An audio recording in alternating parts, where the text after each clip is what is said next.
Dernier titre et dernier élément de ce journal et nous parlons sport avec la 13e édition de Altitude Naouri. La compétition a eu lieu ce matin à Pau et a vu la victoire de l'Ivoirien Soumaïla Traoré. Ils étaient 157 athlètes dont 21 filles à prendre part à Altitude Naouri qui a eu pour thème cette année cohésion entre FDS et civil. Adama Giti, Salifou Belem et Alain Didier Compaori.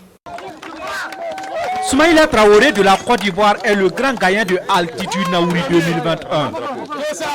L'éléphant marathonnier est arrivé premier sur le sommet du pic en 1h22 minutes 13 secondes. Déjà à 7h30 minutes, c'est une ambiance inhabituelle à la place Nemaro de Pau. Les 157 athlètes présents sont déjà dans leur starting block. Chacun voulant défier à nouveau le pic à l'occasion de l'acte 13 de Altitude Naouri. Les dernières consignes sont données ici par la commission technique. Les 136 garçons et les 21 filles peuvent donc prendre la ligne de départ. Il est 8h28 minutes.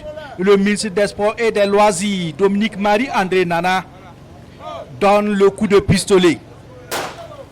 Et c'est parti pour le semi-marathon suivi de l'ascension au pic. Pour mettre toutes les chances à ses côtés, Soumaïla Traoré, l'Ivoirien, se lance. Il est poursuivi par Inoussa Saint-Poré et Jean-François Dabiré du Burkina Faso. À la sortie de la ville, il possède quelques mètres d'avance sur ses poursuivants. Alors que Inoussa tient le rythme, Jean-François Dabiré lui traîne les pas. Inoussa tente de le ramener, mais Sœur Dabiré éprouve des difficultés. Saint-Poré est obligé de le lâcher et se mettre à la poursuite de Soumaïla Traoré. Derrière, c'est le sauve qui peut. Traoré finit le bitume et aborde la partie terre nue, direction le pic. Inoussa se met à sa poursuite. Quelques secondes séparent les deux hommes. Ils abordent le pic et Soumaïla Traoré franchit en solitaire la ligne en 1h22 minutes 13 secondes. Inoussa Saint-Poré, deuxième et premier des Burkinabés, arrive 32 secondes plus tard. Jean-François Dabiré est troisième en 1h24 minutes 13 secondes. En dames, Zané Brigitte se succède à elle-même. Donana Christine est deuxième. Les athlètes classés 6e à la 15e place ont été récompensés sur place.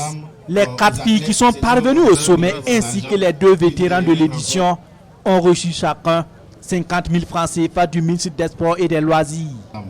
Les 5 premiers lauréats en hommes et la première en dames recevront leur prix, dont 700 000 francs pour le premier en hommes, ce lundi 13 décembre sur les antennes de la télévision nationale à 21h. Avec un dossard de 0,41